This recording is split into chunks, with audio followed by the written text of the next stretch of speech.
What? How did Fergie do it again? Oh, so. And the rockets red glare. The bum bum bums, but you're stinging it. Hold on, wait. I'll be Cardi B just eating popcorn. I remember just like. Yeah, she was vibing. Oh my god! And then Draymond Green is like trying not to smile. He's like. Keep through the night. That our flag was still there. Bending in your wave.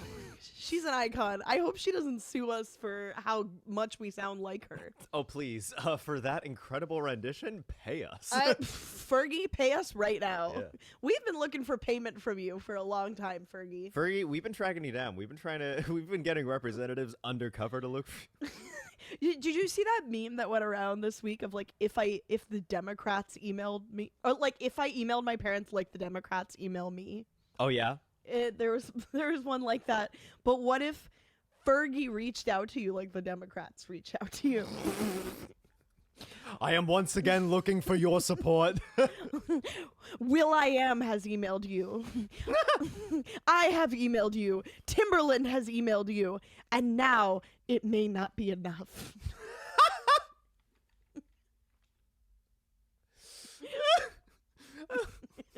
A quick fact check reveals that you have stolen my rendition of the national anthem.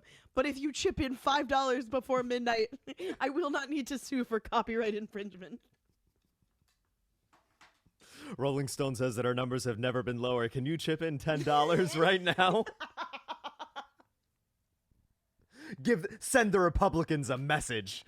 Do you think every time someone donates $5 to the Democrats, some Republican wakes up and is like, whoa, message received. Holy shit. They don't like us. Oh my god, that was hurtful. I shouldn't. That's my impression of Mitch McConnell. Oh my god, that was like so hurtful. Yeah, he's like a mean girl. Yeah. He and Regina George are hanging out with his chin like flopping in the breeze. The plastics, they're everywhere. They're the most popular girls in school. It's like that montage Missy Elliott playing, but Mitch McConnell's chin is like flopping around. Wait, can you imagine him doing like a Justin Bieber hair flip but with his chin just Mitch McConnell, your chin's on your forehead. I'm sorry, I'm just moody. That's my way of showing you all I like music. I like music too. Ever heard Mitch. of Paramore? Oh, I did not get to see Paramore. You know, actually, Maxim told me about the. So I was supposed to. Is he a Paramore head? No, but he told me that the When We Were Young festival went badly. Oh. He didn't go, but he heard about this. Oh my goodness. I was supposed to go to the When We Were Young fest. That's why I was in Vegas. But I got tickets for the day that it got canceled due to high winds. Right. But it did Mitch happen. McConnell was farting that day. Bad day for Gabby, the day Mitch McConnell decides to let out a toot. The Republicans are emailing like, can you chip in $10 to get more wind? Cancel this festival. So Everyone, quick. If you all blow at the same time, Gabby won't get to go. It happened on the Sunday, but I guess like what happens is people recognize the emo bands from TikTok, and that's why a lot of them wanted to go. So like they would see one of the bands that blew up on TikTok, and then like another band would come on after, and everyone would just leave. Yeah. So it was like tough, but that's just the new gen. Yeah. And I also think it's fucked up. No offense to our Gen Z listeners, I think it's fucked up that Gen Z got to go to a festival called When We Were Young. I'm sorry, you're young right now. When you were what? A sperm? Fucking. Yeah. When were you younger? A sperm with like Moody Beats headphones listening to Avril. I can't swim. Throwback. Can't swim as fast as my friends. Oh my god. I'm trying to think about like what like an ovum would complain about. Like the little like ovary that doesn't. It's lonely in here. Hey, I wish I had some cum around me. I'm Keep always me saying company. this. Keep Company. company. A listener wrote in a while ago that Oh yeah. when they were an ovum, they were When- waiting for the cum. that's the sequel to When We Were a Young Fest, When We Were Ovum. When we were cum.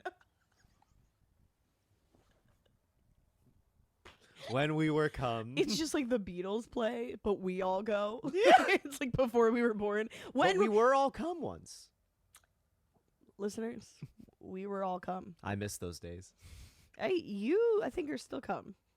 Aw, thank you. You saying You're- I look young? Yeah, you look really young. It's skincare. It's like you're using a serum of cum.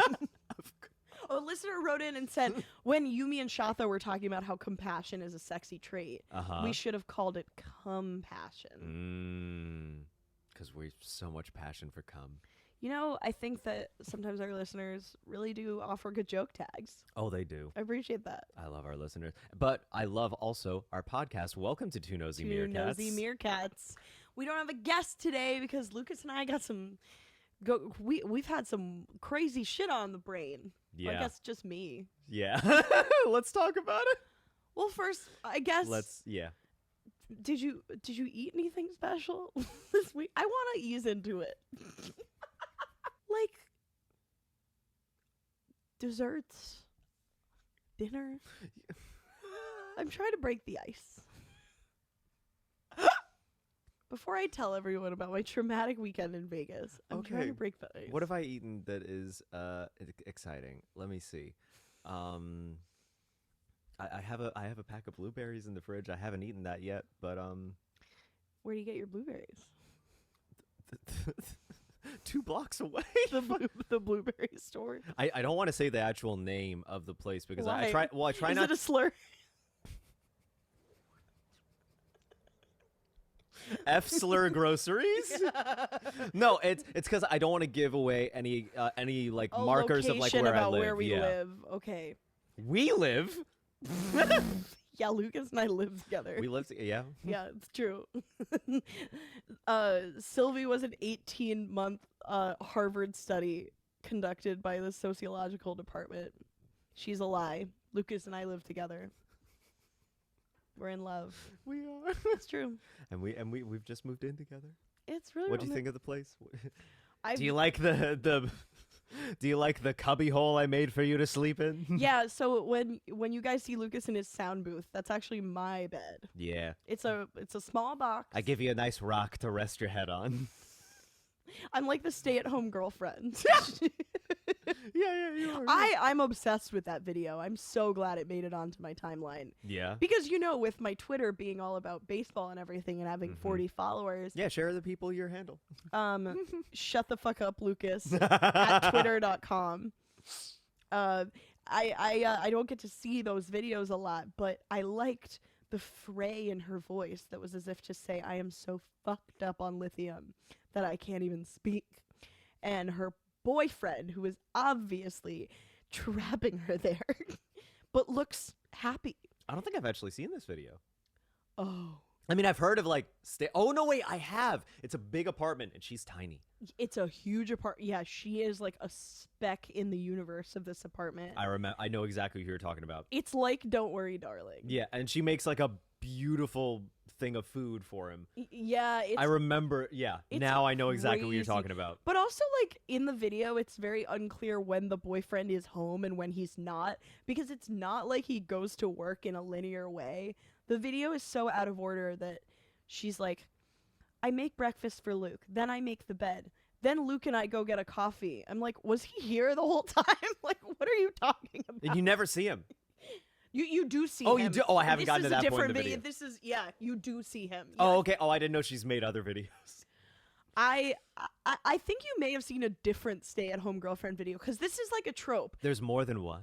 There was stay-at-home girlfriend, that was a trope, and then there was a thing on TikTok that was like, oh my god, what is it called? Like the line wives? What? Oh my god, I have to look up what this is called, but I'm so lost. it's like men who work in these crazy electricity like fields. They have like wives, and then they have like groupies, and the groupies are called, hold on, I'm gonna look this up. Jamie, They're called their live wires. Jamie, pull that up. They're live wires. So wait, so okay, there are people. But line wives are the wives. Okay, and the groupies are bucket bunnies.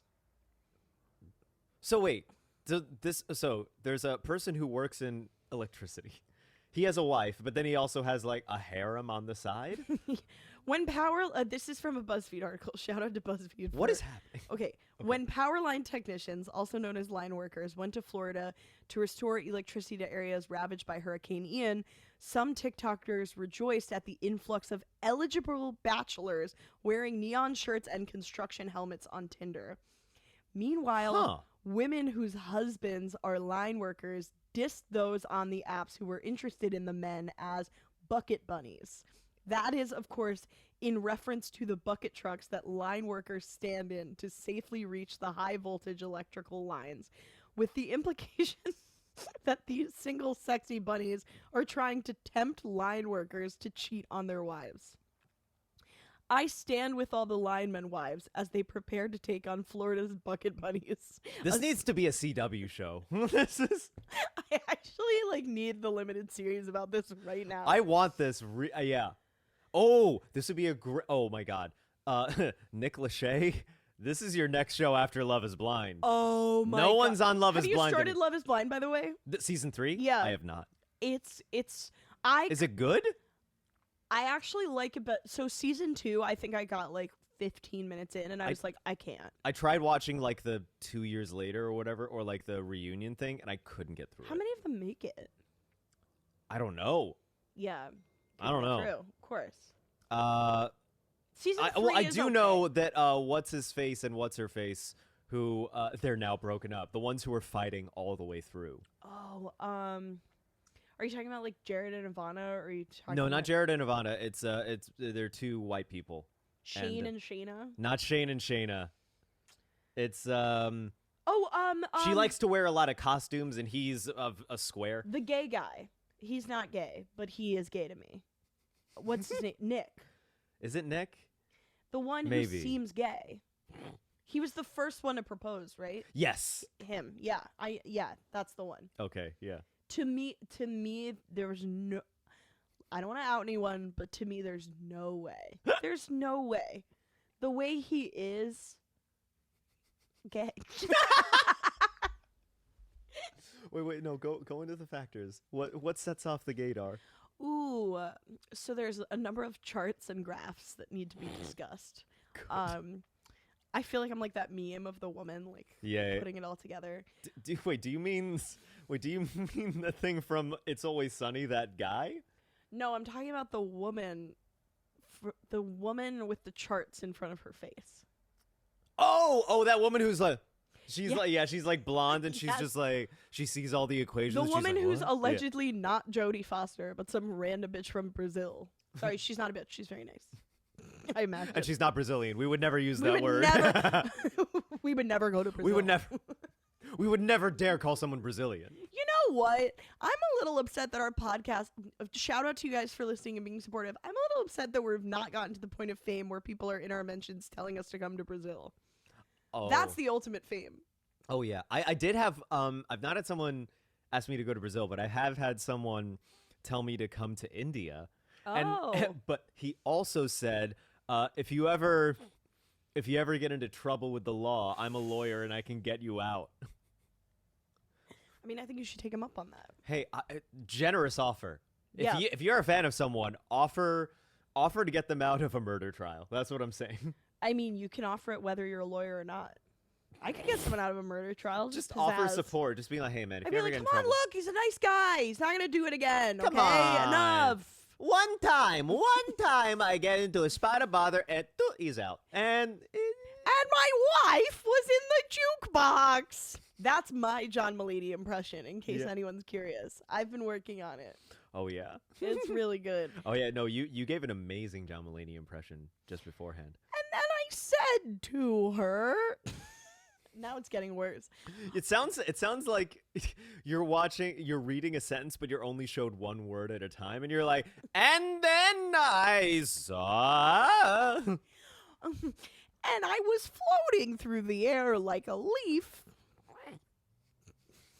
As he does. As he does. As he does. Oh, signs that this man is gay. Yes. Well, you know what that reminds me of? There's these crazy people online in baseball Twitter. Shout out to baseball Twitter. You can't call gay people crazy people on the. You can't do that.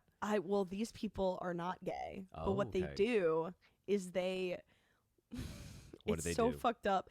They're called transvestigators, and I found out about this through a podcast called Batting Around, which is an amazing baseball podcast with 2 trans hosts. Shout out to Batting Around, awesome show. And they talk about how there's this crazy subgroup on Twitter where they will analyze like a photo of a player who like is in the middle of rounding a base, so like his hips are like in a certain like location, and then they'll be like, I know where this is going. he's secretly trans because his hips are wide. What? The It's like this crazy like detective like turfism where they're like, that chin a little soft, don't you think? It's all supposed to be this like big gotcha for like no reason.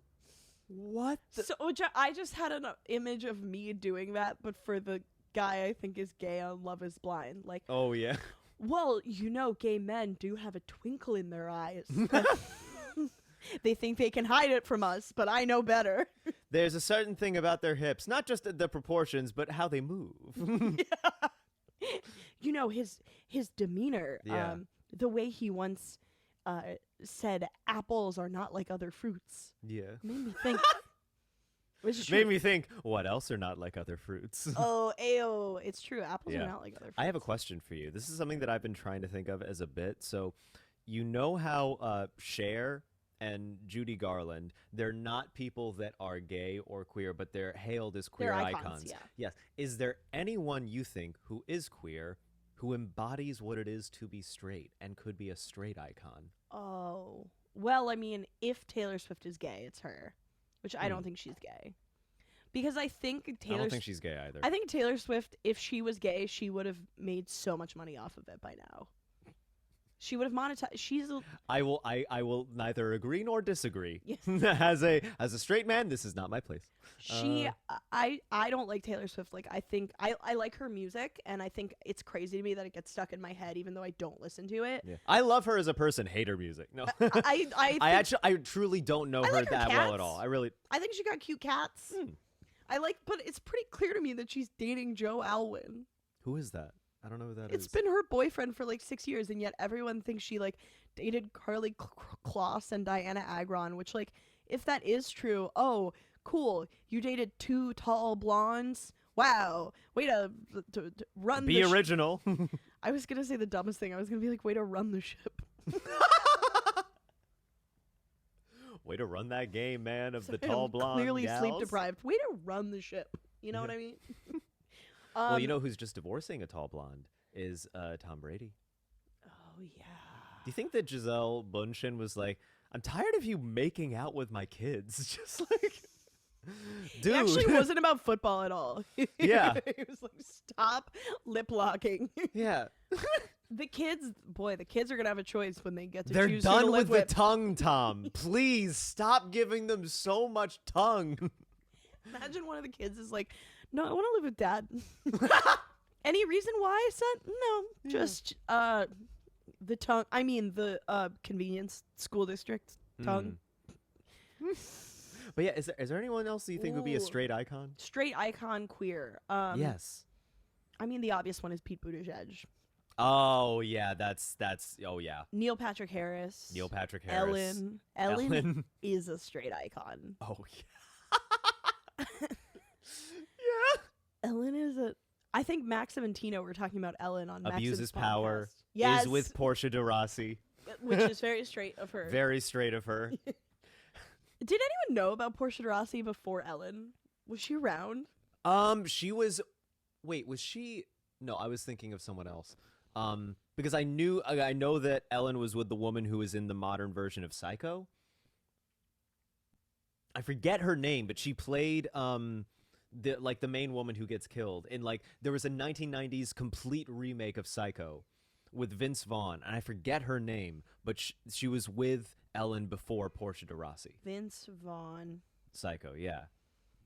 It's a shot-for-shot remake. And can I tell you that I actually went to an open You're mic? not talking about Julianne Moore. No, not Julianne Moore. Anne no. Hesh. Anne Hesh. Yes, That's it. Anne Hesh. Yes, that's. Oh, well, it makes sense. She looks so much like Portia. Oh, yeah. Ellen has a type, which we're not knocking. No, we're not knocking no, it. nothing wrong with having a type. Interesting. Yeah. You know, Ellen was really good at stand-up comedy for a while. No, that's the thing. Okay, in her most recent special, which was on Netflix, she begins with this really extended bit about she was like, "Hey guys, I'm relatable. I come down like my winding staircase to my grove of avocado trees, just like you. And then a butler comes bring me my phone, and it's this, and that made me laugh a lot. I thought it was really good. But the thing that's different, I think, is like when you watch 80s Ellen, Yeah. you can tell she like wrote her own jokes. Yes. And I think all the specials, like, maybe she co-wrote them. But I've watched some Ellen specials, but, like, it kind of feels like it's not. I know she reached out to Neil Brennan for some tips. She, like, sent him, like, an excerpt of her material, what she was planning. And that maybe she did write it then. Maybe I'm wrong. I don't want to accuse Ellen of anything. Lord knows that's a very litigious woman. I always lean on the side of something is a lot less complicated and a lot less interesting than a lot of people may imagine something to be. That's probably true. I mean, that's what Obama said about being president. Yeah. He was like, you all watch these shows where, like, it looks really interesting, but the truth is, like, I sit there every single day in, like, long meetings where people talk at me.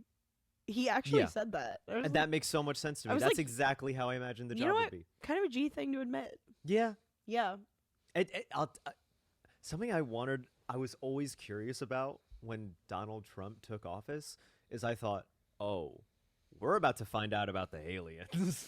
Because I was like, there's no way this guy would not be like, all right, I'm going to do this in a new book. You're all going to pay $50 for it. Like Yeah. But the fact that I don't know if I don't remember him selling out any like crazy information. No. And so that makes me think, oh, there really isn't anything. Well, I might have spoken about this on the pod before, but like a while ago, my friend who's like, she's always like reading Reddit, so this might not even be true. Okay. Told me that every president like gets like this big binder of like all the secrets in our country. Yeah. And when Obama read it, it like really messed up his whole life and like fucked him up as a person. And Trump probably didn't even read it. Oh yeah. Because it was like more than 2 pages. Oh, and definitely. no pictures. My dad told me, that reminds me that at some point in my childhood, my dad was like, oh yeah, the U.S. government was found guilty of killing Martin Luther King. Oh, of course. Yeah. I was just like, what? He was like, oh yeah, no, it's just a thing that was decided in court. It's not talked about, but it's like, that is a thing that happened. I was like, oh my God. Yeah. And I'm not surprised, but I was surprised that that wasn't talked about more. Well, the way they talk about it in like history class. How do you send the U.S. government to prison? And it starts right here. we go up to the Pentagon. We know what you did. And then we pour soup on it like they're the Van Gogh painting. Yeah. The way they talk about it in history class is like, Martin Luther King, he was a great man, but you know, somehow he was assassinated. Yeah.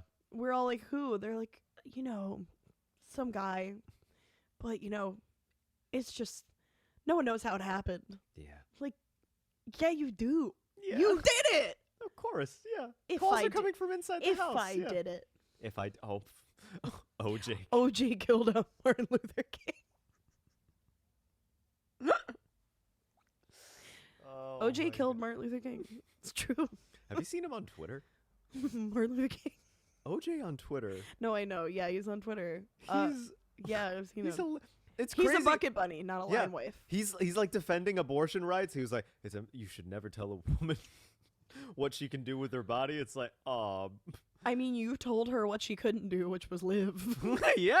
Yeah. I mean, that it's a joke that like so many have made, but it's like it is kind of incredible that he is doing that. Just saying it with his whole chest. I kind of Yeah, he's around. He's just about out and about. That's why the legal system is so crazy, because sometimes like I remember what's his name? Michael Alig, before he passed away. Wait, who is that? That's the guy. Do you know the movie Party Monster? No. Okay. in the 80s there was this big club kid scene, and like RuPaul was involved in it, and that's kind of how he came up. And like all of these people would dress in these like crazy wacky costumes, and they'd come to New York from wherever they were from, and like a lot of like the vintage queens like come from the club kid world.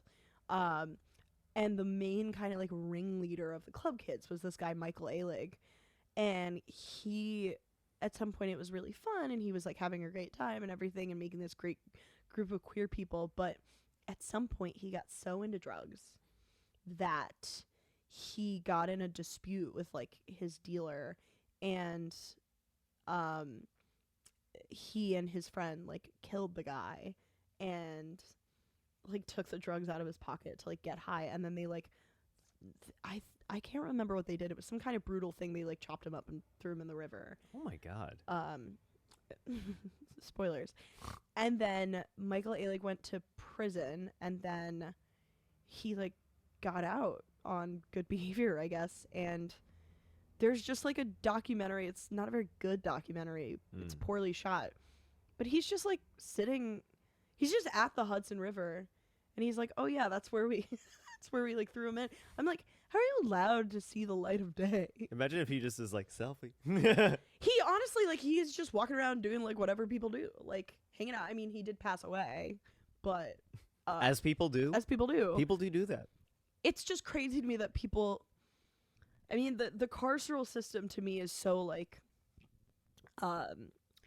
I don't know that people who commit those kind of crimes actually benefit from being in like a box and just not getting to see the light of day. I think I definitely believe more in restorative justice, but also the part of me that like grew up thinking that like if you do something wrong you should be punished for it is like, how is it you can just kill someone and then get to like walk around on the street again? It is, I don't know. I have thought about that a lot as like, well, also like this may be too dark and we can move on from the subject, but I've also thought about like the death penalty, because I do not believe in the death penalty. I do not believe that is the right thing. But like what I always found so interesting is when people get like 2 life sentences.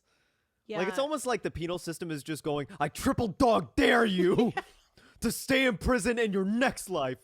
We're not going to do it, but you know. It's like, that's not too dark. That's like, it makes me think sometimes that like the legal system was invented by children. Yes, that's exactly right. It is exactly like timeout. Like, oh, this was so bad. You're going to get another timeout tomorrow. You come right back here. After you go home, you're going to come right back here and you're going to have 2 more timeouts.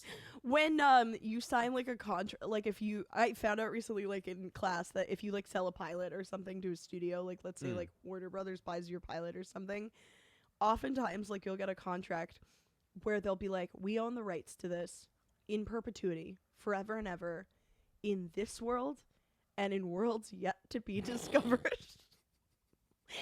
Which that feels invented by kids. Like, oh, if there's another system, like another Milky Way, we own it there too. Also, did you ever see like a Scientology documentary where they signed like a 1,000,000-year contract or something like that? I think it's a billion-year. That's right. That is what it is. Okay, but like to be fair, no one's like waiting that out. No one's like, okay, well, another 100 million to go then before I get to my billion. Is it weird that I think it's kind of a boss move to be like, oh, I'm going to say this with my whole chest and people are going to sign it. I'm going to get people to sign a billion years. Scientologist confirmed. Yeah. L. Ron Hubbard reincarnated, guys. I could kind of see you getting into Scientology. Is that bad? I could so see it. Yeah. Wait, do you mean just like as a follower or like rising up the ranks? Both. I could see, because I think... Well, do you see me as like power mad or someone that wants to control people? No, I think you went to acting schools, so you are like okay with the little exercises they do. I mean, it's not that different than an improv class. I love doing sense memory, which is what they do pretty much. I know. They hold like the 2 like soup cans that are and then they go, all right, talk about your trauma, like bring it back. And then you start crying. It's like, oh, great job. Yeah. And you do that like over and over again. They're like, what's your darkest secret? Yeah. Well, the thing is, like, initially people start saying, I found it really, like, releasing because I was able to, like, talk about this trauma and get it out in the open. And I was like, oh, yeah, that's, like, a thing that is good for people to do. But then they just make but them then do they it, like- hijack it and take it to, yeah. They also make them do it like over and over again, which at some Exactly. point just becomes re-traumatizing. At some point, it's just like, ugh, I want to do something else. Oh, Let's do a cooking class. everyone in Scientology just does a cooking class together. Yeah. David Miscavige and Tom Cruise are just cooking up Shelly. What if instead of that, you just did laser tag? That would be nice. Yeah. You missed my part where they were eating Shelly Miscavige. No. Today we're gonna make fresh Shelly. Oh. I hope she's okay. She's definitely A fresh bowl of Shelly. not. Aw. A R.I.P. 3-bean Shelly. We'll celebrate it with laser tag. I love laser tag. I love laser tag. We should go play laser tag. Oh, What are yeah, we great time. doing? What are we even doing here? What are we doing here? Doing podcasts with this is dumb. Yeah, fuck this. I'd rather be playing laser tag than talking to all of you. Yeah. I'm actually not bad at laser tag. I've got very good aim. I believe that about you. Oh yeah, I'm also very sneaky. I don't make much noise. So I'm very sneaky person. I see it. I'm a dark horse in the laser tag arena. Yeah, watch out for this guy. Oh, He's no good. you'll try to watch out. Oh yeah, You will everyone not be listening able to to. this, like a laser just goes into their head right now. Yeah. Or just that like that targeting thing of like a sniper from far away just reaches me and then I go out. Yeah. When we were in Vegas, all we wanted to do was like find a place that just was like regular ass laser tag, but all they had yeah. was like either whatever the most like disgusting arcade in the world was, or like high tech VR. It was like you'll either like do laser tag in virtual reality and it'll cost $50, or you can play one pinball machine. That's It's dark. God. It's dark over Ugh. there. Don't go to Vegas, listeners. Don't go. Do not support that economy. Yeah, no. Do you want to talk about like Yeah, let's do it. Let's do it. So when I was supposed to go to When We Were Young Fest, we went over the weekend, me and my girlfriend, and our friend Evan drove up from California to meet us, and because we got 3 tickets initially. My best friend Juliet is a really big My Chemical Romance head, so we got her a ticket, and then halfway through she was like, I can't go, so we just gave our ticket to someone else. Oh, okay. And we got a hotel, and we were all excited to go, and Evan is like a big EDM guy, so he was like, let's go to one of those nightclubs. And I was like, okay, because I don't like wearing uncomfortable shoes. Yeah. I don't like When was the last time you wore high heels before that night? oh man, Years? it's been like not years but like months. Yeah. I don't really I like to be cozy. I don't think I've ever seen you in high heels. I'd love to see you try to walk in high heels. It's not pretty. I would do it with you. How about that? You would walk in high heels Yeah, with me? sure I would. Jinx would love that. Oh. Jinx, please. Jinx. Please. Yeah. But Very briefly, Yes. forgive me for interrupting. But when I was in college, I played Elizabeth I, and I was in the full costume. did you wear the heels? We tried doing heels, but because I was like wearing that big puffy skirt, Oh. that it was actually a danger for me to walk in heels. And you also just couldn't see my feet, so they gave me some flats, and I was very grateful. Oh my god. Yeah, of course. Yeah. How do you think the actual queen did it? Oh my god. Well, do you think that she was wearing high heels? Because I think this was a point. Did you know high heels used to be for men? Yes, I did know It that. was a thing specifically for horse riding. Horse? Men. Horse? It was specifically for Horse riding men. Horse riding men. Yes. No. Yeah. It was like for getting in the stirrups and locking in, and so it was. And then it later on became a thing for. So you're saying men used to be a little gay? I'm not saying. I'm confirming. I'm confirming. That's really interesting. Also, I think they were at one point for men and women. And I think I forget what my train of thought was going to be about that. Just that I remember. Yeah, Queen Elizabeth, she could wear the heels with the skirt because it's different when you're inbred. The riff was worth it. Yeah. Anyway, go on about your lovely night My at the lovely nightclub. night. So we go to the nightclub. The DJ is this guy Benny Benassi, who is, I had heard the name. Great vote of confidence. Didn't know much. I haven't really been drinking, so I was at this nightclub fucking sober. Oh God, no, that's not good. You're too aware of your surroundings. That's not good. I know, and that's why I've been trying not to drink. Oh, let's be present. Mm. Boo. So kids always drink. Don't do that. No, don't. So we're like, but eventually I get into it. We're like dancing at the club. Sylvie's looking snatched, like I'm Nice. looking good, and we're like falling in love again and like dancing Aw. and stuff. And then slowly I'm like, my feet just hurt so much. I'm like begging her. I'm like, can we actually leave? Like my feet really hurt. And she was like, yeah, 1 second, because they're really enjoying the music. And I was like, I'm actually going to kill myself if I'm here 1 minute longer. So I had been wanting to leave anyway. Yeah. But then we were waiting for Evan to use the bathroom, and we were just in a corner, like quietly, like kissing, being like, oh, I'm so happy we're here. We made this time to be together. Yeah. And then a bouncer comes over and says, excuse me, you ladies need to leave. And I was like, why? And he didn't give us an answer. But he kept like kind of insisting we needed to leave, even though we were like very, very orderly and sober. And I put it together. Sylvia was like, what just happened? And I was like, they're making us leave because we're two women kissing.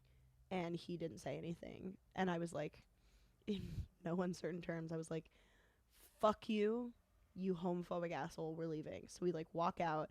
And then I'm really upset. I'm like crying. And I try and go into the stairwell. And then two of the bouncers take us from the stairwell. They're like, you actually need to use the elevator, which like felt like a public embarrassment because maybe it was a security thing, but there were like so many people in the elevator. It like felt very like kind of like pointed. Yeah.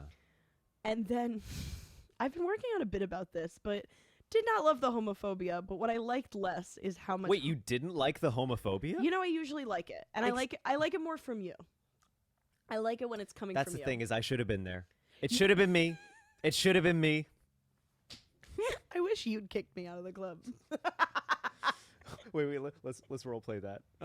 Okay, so the mic is Sylvie. Hey you two chicks, what are you doing? Hey, Daffy Duck, what's up, man? Oh, I cannot believe you two lesbians are. I'm trying to do Daffy Duck I now. would have liked that so much. I would have been like, that's funny. We are two lesbians. I would love to see like just a straight up homophobic Looney Tunes sketch. I would love that so much. This goes against God's rule. It's Adam and Eve, not Adam and Steve. Not Anne Hess and Ellen DeGeneres. It's Adam and Eve, not Anne Hesh and Ellen. Portia comes in as something of a mediator. She's like, I don't know what I am. Okay. She's like, oh, I forgot we're in the past. Oh my god. Yeah, Portia's a time traveler. Actually. This is like the most insane improv scene. I feel like this is like, now this is my new fantasy of it. Portia is from... Portia is a time traveler. Go on. No, go She's on. from like 1000 the year. Oh, she's from the past. Yeah, but she looks great. Not that they were ugly back then, but she looks fantastic. They were a little bit... I personally wouldn't from the past. Well, that's messed up. You show me someone from the past, I personally, I have standards. I don't know. You don't have standards, it shows. Oh. True, that's why my girlfriend's so ugly. if anyone who's like seen my girlfriend online knows that that's like not true. No, Sylvie's gorgeous. What's funny is, okay, she's not gonna like that I said this, but Oh yeah. the other day she is like showing me like the Instagram of this like these people she knows who are like in a beautiful couple. Yeah. But they're personally not beautiful. The people, their love is beautiful. And she's the one who pointed this out. She said to me like, isn't it nice that like he'll post a picture and be like, can't believe I get to wake up to this every morning, and it's her. And then she shows me like a pretty like mediocre looking girl, and I was like, how are you so hot that you get cartoonishly obsessed with ugly couples? She was like, I think their love is so beautiful. I'm like, you're a bitch and you're experiencing pretty privilege. That's what's happening. Just be like, I'm so glad that they found each other so none of us have to fuck them. Just It really is shit. They are like an evenly matched couple, like attractive wise. this is mean. Okay, back to me and how I was a Yes, victim in this, so that exactly. none of you can think I'm mean. So I did not like the homophobia, but what I liked less is how much it made me a Karen. Yeah. Because instantly after I'm kicked out, I get on the phone and I call my father. I love that sentence so much. I love that it's so Draco Malfoy. And I call my father and I'm like, hire an attorney. And he's like, no, go to sleep. Like, they're very supportive, my parents, my mom, dad. They were like, this is not good. Like, I understand, like, you're feeling upset and you're valid too, but like, you have to go to sleep and just like we can figure out what to do in the morning if we want to do anything. And then when I hang up the phone with my parents, I come back and I see that Sylvie and Evan have both. Evan, by the way, he was an angel. He went up to every single security person and was like, where's the floor manager? I want to talk to him. So like, That's a good friend. if you're looking to be a straight Solid. ally, that's how you do it. He's a cool dude. And so we're talking to a floor manager. I come over, I'm pissed, and he's like, first of all, I want to apologize for what's transpired. Like, you guys were just looking to have a nice time in Vegas, like, and this happened. And he was honestly on our side, but I was pissed at him, even though he was on our side. I was like, it doesn't matter if you're sorry, you're complicit. Like, I was fucking mad. Yeah, And you're revved up. I really looked at him stone cold sober, but so tired and so beleaguered. And I said, you have no idea what you've done. That taps into like a very deep part of my brain that loves being ominous.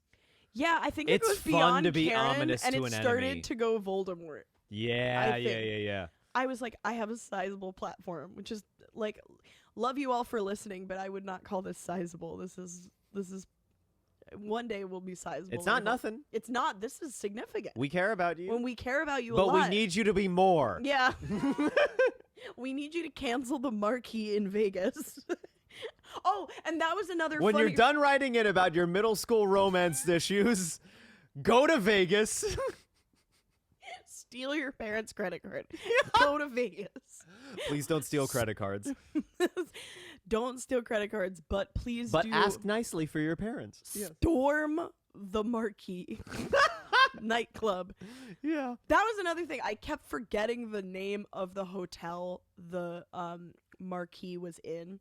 Because the way Vegas works is hotels, casinos, nightclubs, and restaurants are all in the same place. Okay. So the strip is just like, think like Times Square on steroids. It's Okay. you can walk from hotel to hotel, and in every hotel there's a casino.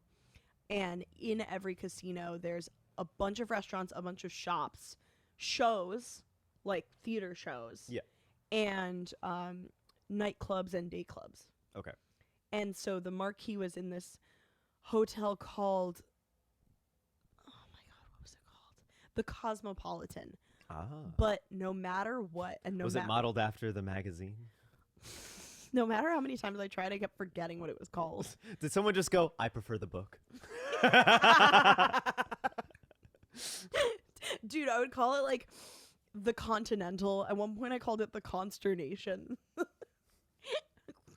The constipation. So no matter how many times I recounted this, I would be trying to blow it up. I'd be like, the Marquee nightclub in the Constipation. Oh, fuck. What is it called? And then the other thing I kept forgetting whenever I'd recount this was Benny Benassi's ethnicity. Every time I told this to a new person, I'd be like, some Swedish DJ. No, some German DJ. He's Italian. Yeah, Benassi? Yeah. Very Italian sounding Super name. Italian. But I'd be like, oh yeah. This Zimbabwean mother. Yeah, I just get it so wrong. Like, Yeah. this Chinese guy was great. I mean, I don't know. I don't blame him. This Singaporean fucking DJ. I just keep naming places. We just go through the whole map. That's our whole rest of the podcast. This Zulu man. It was crazy. He was mixing all this American music all the way from Nigeria. I mean, that's wild. Wow. Yeah, good for him. Yeah. Yeah. And the other thing is, so I was so upset, and I think the reason I was so upset was because I wanted them to feel embarrassed the way I felt embarrassed, because I felt really embarrassed in the moment. But as it turns out, when I went to Benny Benassi's page and commented on one of his things, hey, my girlfriend and I got kicked out for kissing at one of your shows, I expected the comment to either be deleted or for him to address it. And not only was it not deleted, it got 0 likes. I think the truth is just no one cares about him. It's not that no one cares about homophobia. No one gives a fuck about Benny Benassi. How many followers does he have? Because I no disrespect, but I do not know this person, and I'm not familiar with his work. Okay. I'm sure listeners will write it and be like, you're actually talking about a pretty famous DJ. I don't disagree. And but don't disrespect him. That's what they'll say. Hey, I've disrespected him before, and I've learned my lesson. Let's see. Benny. Yeah, Benny Bennett. I have no idea who this. He has 369K followers, which I think is less than you. No, it's slightly more than me. Okay. Slightly more than me. Yeah, and you're not. Slim margin. Not to brag. He looks. To me, it's hard to describe. He kind of looks he looks like Tim Roth, the Abomination. Yes, that's what he does look like that. Yeah. He looks like if Tim Roth got. He looks like if Tim Roth never grew up. Do you think that? Okay, this is a total tangent, and then we'll get back. You know how in Peter Pan, the last. Hi. Yeah. Well, he looks like if Tim Roth was a DJ, which he is. Do you think like the Lost Boys in Peter Pan who never grew up? Do you think it's like when people get Botox and like they look the same, but like they still age, and like the aging wears on them, but their skin is like tight and they look weird? I definitely. How do you know how long he's been going? Because I do think there is a thing of like if you blow up really young, then you mentally sort of stay at that age. And I'm not talking about Benny Benassi. I'm talking about literally the like Peter Pan, the cartoon. Oh no! Wait. So say it again.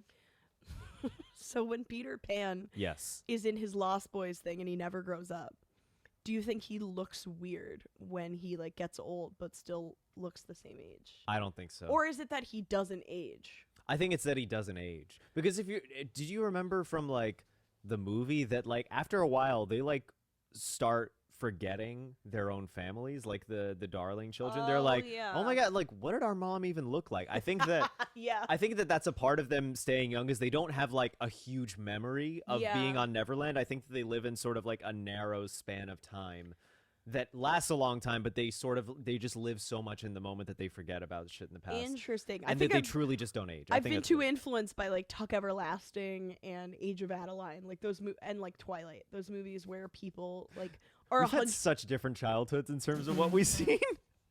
I don't think that we've really just said we've watched such different shit growing up. Can we talk? Are people talking about this? Have we seen this? Have we heard about this? Yeah, sorry I'm not a fucking nerd and that I liked cool shit like Twilight. Yeah, I'm sorry that I like nerd shit like Teen Titans. Oh, yeah. Well, Teen Titans seemed cool. It was a great show. I just never got into it, but maybe I should. Maybe I should watch it after this. Oh, it's such a good show. I'd be down. It's amazing. Also, Codename Kids Next Door, amazing show. I did watch some of that, and I liked it a lot. The movie Number Zero, I rewatched that when I was around 20, and it made me cry. Wow. I'm not even kidding. I got emotional for the exact same reason that I watched, for the same reason I cried the first time I saw it. Oh, wow. It hit me so deeply. I gotta check it out. Yeah. Basically, just spoiler, it's like, there's like this Kids Next Door. They're like a spy organization run by kids. But when you hit 13, you're like no longer a kid. And so you get decommissioned. You have your memory erased. And this number one, his dad was Number Zero, who's like this famous guy in Codename Kids Next Door. He gets recommissioned. He gets his memory taken away, given back to him so that they can finish a mission. But by the end, he gets himself decommissioned because he's like, I need to be a dad for my son. I can't do that if I'm a Kids Next Door operative. I need to, and so he removes his memory. The journey to not be a Kids Next Door operative can be so personal. the Kids Next Door operative to a regular schlub pipeline. But that moment when because he records it as like a special message to his son before he Oh, that's decommissions beautiful. himself, and like number one is like crying as he's watching us, and I was like, it hit me so deeply. You know how like dads give like when they have daughters, they like give the daughter's boyfriends their blessing in like a very like patriarchal way. Yeah. What if the blessing was just like, I too was a kid next door once. And Yeah. I know what it's like to be a kid next door, and you kids next door, you have some thoughts in that brain that I don't even want to think about when it comes to my daughter. But it's okay if you want to make my daughter a kid next door too. That's how you like give blessings. Yeah. That's nice. Also, asking the dad for a blessing, I think, is such a weird, antiquated tradition. It is weird, but I remember my my grandfather. He is a progressive guy, but he is a little bit old fashioned. Yeah. And that he really liked that when my aunt got married a few years ago, that her now husband did ask.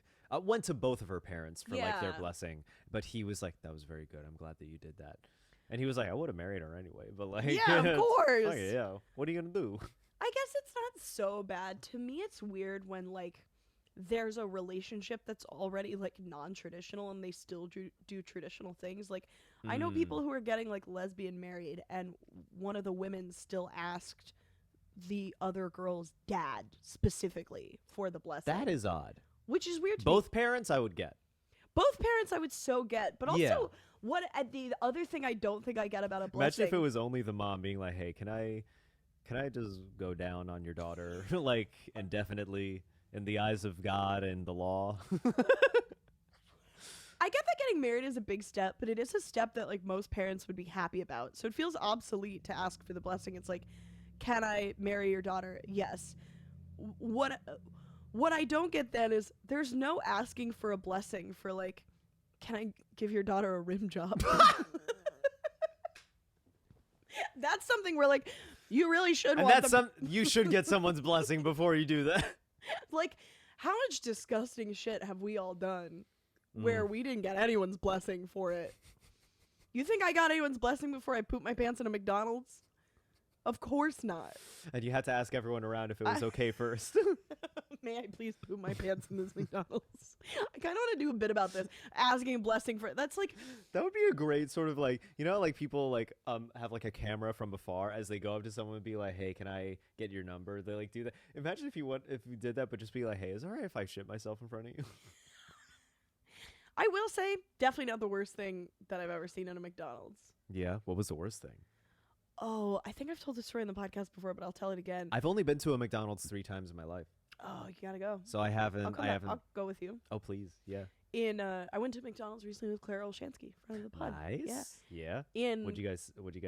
I got a McFlurry. Oh, of course. Yeah, Yeah. yeah. Got a McFlurry and What'd you see though at the McDonald's? nothing this time, but Okay. but years ago, I went to McDonald's with a bunch of people from my college, and Mhm. I actually only heard this secondhand, but it was one of those things where like a bunch of people are hanging out outside, a bunch of people hang out inside. I was hanging out outside with some friends, like smoking a joint or something, and then a couple of my friends were inside, and my friend Steve said that he saw a woman with a hole in her head, like fully like a hole in her head. Okay, when you say a hole, where in the head and how Fore- deep did the hole go? Forehead, super deep. When you, Small, like cigarette size, like super Okay. small, hole in the head. did it go through the skull? Yes, it appeared. I mean, he Was didn't- it to the to the back? No, it wasn't like a peephole. It wasn't You like gotta ask these questions. it wasn't like a kaleidoscope. It was like he didn't investigate because he didn't want to look much, but he was like, yeah, it was definitely a hole in her head. I woulda. I would have too. I would have been like, hey, can I see can I tell us? Can I get a flashlight? Can I hide stuff in Whoa, there? it comes out your brain. That's crazy. You get a flashlight, it makes her glow. It reminds me. I actually saw a guy on TikTok who he has one eye, but he put an artificial eye that has a light in I it. saw that too. And I was like, this is cool. That was kind of sick. I was like, this would make an incredible Halloween costume. Fucking it's like a cyborg, you would run Halloween. Yeah. I have this friend from grad school who's been getting me into like disability TikTok, like disabled comedians who do like Oh, okay, okay. not okay. like oh, how crazy is this? Like actually like disabled comedians doing cool bits. Yeah, okay. And this one comic told a story about so he has like one leg and he went to a museum in Europe and he like goes up and there's like a disability pass where you can get like a little bit off your ticket. And he was like, "Hey, I'm disabled. I have one leg." And the person at the front was like, "Do you have a pass? Like a disability pass?" And he was like, "What is that?" She's like, "Oh, you have to have a pass that says you're disabled." And he was like, "Do you literally see I have one leg?" And she was like, "Okay, I'll let it slide just this once. But, Just like, this one. next time you come, you have to have a pass." So he went back to Europe a year later, and in the meantime he like had gone to like FedEx and gotten like a $5 like fake disability pass that said like I have one leg and handed it to the same woman, and she went, "This is fine," and let him in. What? Oh my god. Do you remember this guy's name? No, I would have to find it again, but it was a really really funny Oh like my way God. that he told this. It was like a very like funny matter of fact way that he told the story. I was like, "Oh, this guy's good." There's I'm trying to remember his name, but I know his Instagram handle I think is called Cripple Threat. Oh, that's funny. Yeah. He's a really good comedian. He went on America's Got Talent and he fucking crushes. He does like a lot of like very short jokes. He's That's really awesome. good. I wish I could remember a joke to like recount right now, but I can't. Man, who's but the yeah, he's roast amazing. battler who went up against James Fontillo in the LA League? The guy in a wheelchair. Do you remember that? Ooh. Because I want to shout him out too. He had a crazy good roast joke about.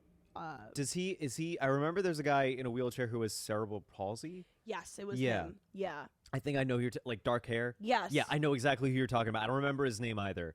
But yeah. He's such a good roast battler. I think comedy is just such an equalizing thing where It's like so great. like just no matter what, like if you're funny, you're funny, and like Yeah. hopefully like you just like no audience member is really like I don't know, it's kind of like music in that way. It's more something you feel and it just breaks all those barriers down. Well, it also is an area where anything you have can be used. Oh, That's definitely. the beautiful thing about This guy's name is Joe Urill. Wonderful. So look him up, Joe Urill. Yes. He had a crazy good joke where he said, James claims cocaine gives him heartburn, but that's because he's such an Italian stereotype that he cuts all of his lines with a pizza wheel. And oh yeah. Also, Ryan Niemiller or Niemiller, I'm not sure which one pronunciation, but yeah, Cripple Threat 8 on Instagram. Lucas, Go follow it's him. time to be real. It's time to be real. Yeah. Oh my we god. have to be real. Are you gonna be real or are you being fake? And being real. Okay, Being actually, super I'm sorry. real. I actually do have to retake that. I know that's not real of me, but the position my eyes were in Hold on, I'll do was it. homophobic. Yeah. Hold on. You as well. Here we go. This is great podcasting material. Wait, look Yeah. at my. You Yeah, I'm look posting. So happy. Yeah, I'm nothing posting. better for a podcast than dead air. Yep, there we go. But sometimes, listeners, don't you like the silence? I Hey. like silence. This is what life is about. Dead air Life is sometimes. and if you got that notification too, you better fucking be real, or else you're fake. Indeed. How dare you not be real? I was trying to explain be real to someone, and they were like, "Oh, is this the new thing?" I was like, "Not really." Yeah, someone explained it to me as like government surveillance vibes because she said that she saw like 4 people all at the same time on the street take their phones out and be real. Oh yeah. Yeah. I would love to be at like a really high floor on a skyscraper at the time Be Real goes off and just look down on the street and see what happens. Yeah. There's some crazy Be Reals where people are like, Just one really lame flash mob that's thrust upon everyone. oh, that Yeah. reminds me. My sister has to tell me about this, but she told me that when she went to LaGuardia, there was something called the Nicki Minaj flash mob incident. What? And I was like, can you please elaborate? And she just stopped responding to my texts because she got busy. But I need to know what this is. I think it has something to do with the fact that Nicki Minaj was going to speak at LaGuardia because she was an alum, but they wouldn't let her bring in a camera crew, which is fair. And she got really upset about it, and she canceled the speaking engagement. And I guess then the idea is, and I have to fill in some blanks, that there was a protest about it that involved a flash mob. I think this was also at the time in history, 2014, 2015, where flash mobs were everywhere. There was flash mobs. I remember there was a huge craze. There was a flash mob. I was in a couple. Craze. You were? Yeah. No way. I was in a couple. For what? I don't even remember for what. I just know I have been in them. Do you think in a flash mob you like develop amnesia, lose your sense of space and time? That's why no one knows what the protest was about. Ooh, that's a good thought. That's why you don't remember why you were in flash mobs? Yes. I have no memory of what. I don't remember who organized. No, I do. I do remember my friend Josh tried to get me into it. Oh, who was on? We had him on. Yeah, he was great. Oh, he's the best. Yeah. I need to reach out to him actually, because I think he might be in town. But I know who we also should reach out to. Are you talking about our listeners? I am talking about our listeners. All right. Yep. Okay. I have one pulled up right here. This is a lengthy one. This is the two-parter, right? Yeah. This is the 2 screenshots. Okay. So, hi. I genuinely love your podcast, and it helps me with the long bus rides to and from school. Sometimes I'll forget it's a podcast, and I think I'm actually talking to someone. That's adorable. Thank you. Thank you very much. I am a freshman right now, and after starting the year in a new school, I found that my middle school has messed me and my friends up. My grade broke our school's record for the most amount of fights in a year. One time, a girl found someone vaping and told a teacher. After she told the teacher... Okay, Nerk. Yeah. After she told the teacher, she started getting threats saying they'd jump her in the hallways. None of the teachers believed her until one day 3 kids jumped her in the band hallways, which we affectionately dubbed the fight way. She did manage to sufficiently defend herself and was dubbed the winner before a teacher got there and suspended all 4 of them. Because of this, however, all the kids from my school are very on guard no matter what or where they are. I've developed a habit of constantly looking over my shoulder and never truly believing I'm safe. Another time, right before a class change, the school got placed on lockdown. The teacher we had, being a computer literacy teacher, didn't get the email the rest of the teachers did, so we didn't know anything. 30 minutes in, an announcement went over the speakers telling us to evacuate. The kids in our class asked the teacher 3 different times if we should take our backpacks, and she finally said, yes, but I don't think you need to. That was the last time I trust the system, lol. Because the whole school was on lockdown and none of them had their stuff. I managed to stay close to a guy in my class who we'll call Tim. Tim's 6'2", so I was able to use him as a landmark and not get Great move. Great move. Great move for evacuation. And great move of Tim to be 6'2". Yes. Great job.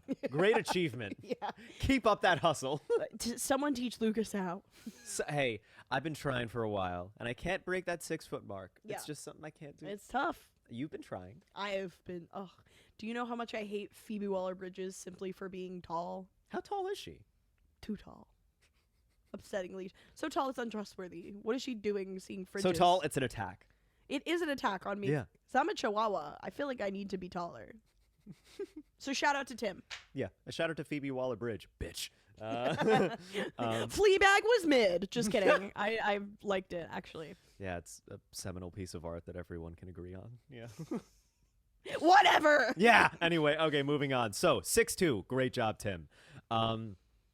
I was able to use him as a landmark and not get lost. After 2 hours outside, everyone, even the kids, who usually ran around crazily no matter what, sat down and started trying to figure out what was going on. We had multiple lockdowns due to health complications, so we knew it wasn't that. One kid pointed out that we were blocking off the exits and entrances of the school. After that, a cop car with bomb squad written on the sides. This was also when the world was breaking down, so everyone started freaking out even more. At one point, a helicopter swooped down much lower than we had seen, and everyone dropped to the grass panicking. There were kids planning to run into the woods near our schools if something happened. Eventually, they sorted us by how we go home and sat us down on the track for another hour. At this point, kids who had brought their backpacks had started writing down death messages. Jesus Christ. Holy crap. Because of how the teachers had been acting throughout the school year, no one actually trusted the teachers were going to be able to effectively protect us. Yeah. Word had ended up getting around that there was a bomb threat. After 4 hours outside, the teachers tried to get us evacuated to the church close by. Immediately after this, all the kids in my grade started running as fast as possible up the hill. What's better is that one of my friend's sisters was in 6th grade and saw this and,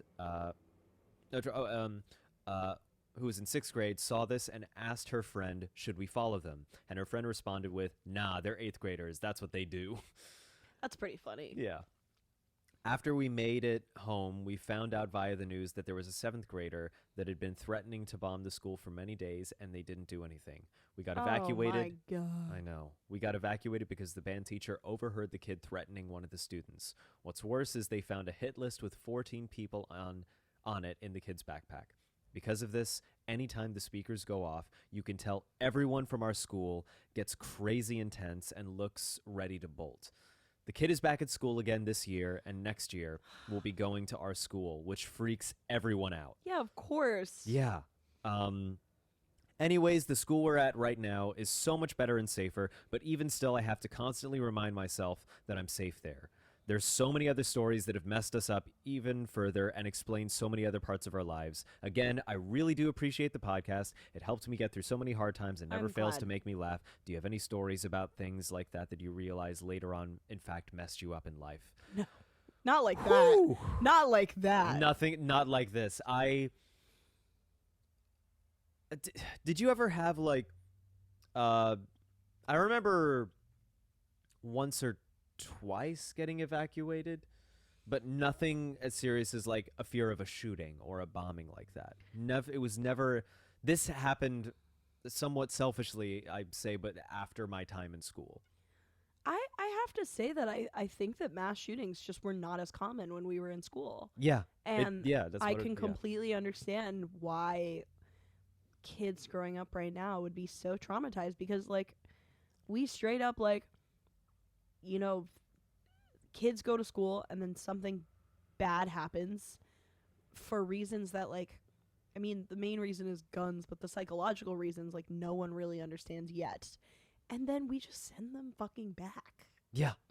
There's literally, I know that there's like backpack brands that have like Kevlar built into them or something bulletproof so that they can use them as a makeshift shield.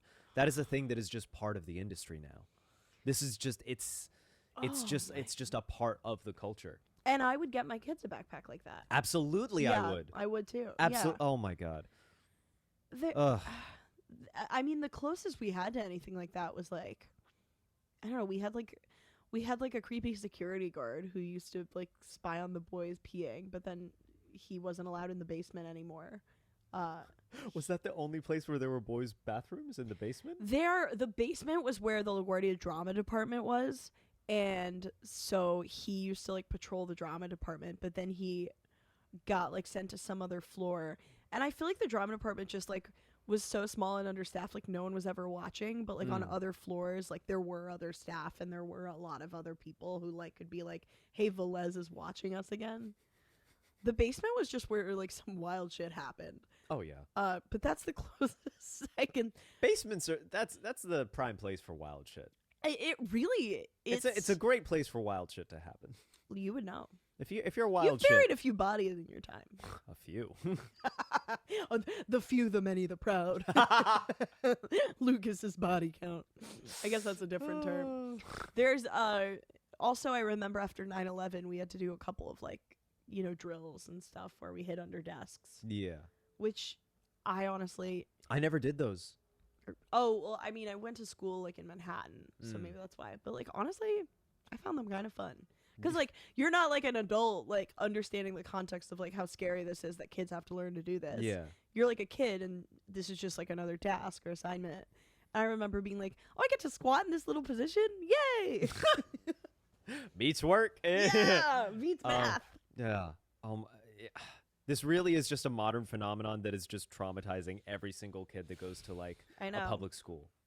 It's, oh, my God. And poor things. If you're a kid experiencing that, like, Lucas and I, we love you, we support you, and like please know that what's happening is not normal. is not your fault and that Yeah. you should And that your response to this is exactly what it should be, and that this is crazy and you are getting traumatized. And this, and be sure to like talk about it with your friends in the Absolutely. context of this is not normal, this is not part of our reality, and we shouldn't accept this. Yeah. So that's all I have to say about that. Okay, let's see. This is my first time submitting, so I hope I get this right. Okay, this is the one that I vetted, and I was like, this is so crazy, we have to read this. Okay.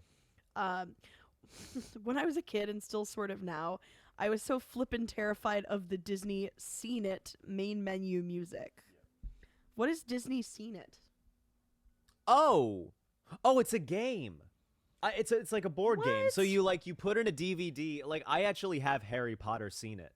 So it's basically a game where you put in a DVD, and there's also like a board component to it, and it's sort of to test your memory of the movies.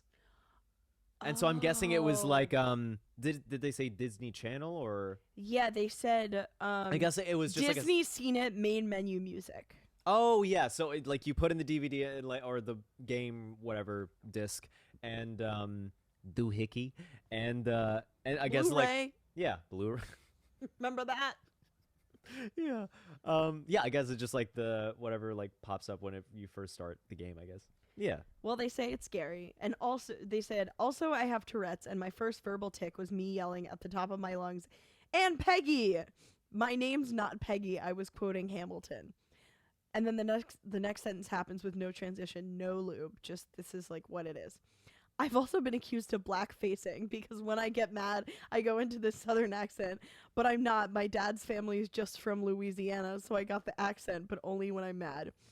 I also grew up in a family of 11 with 9 kids, 6 girls, including me, and 3 boys. I also grew up in a Christian family. I still am one. I love the pod. I've listened to it for about 3 months, maybe. Hope you have an amazing day. What the Oh, is that not it? No, that's it. I'm so lost. Yeah. There's so much that went on. So this girl is accused of blackface just doing a Louisiana accent? Yeah.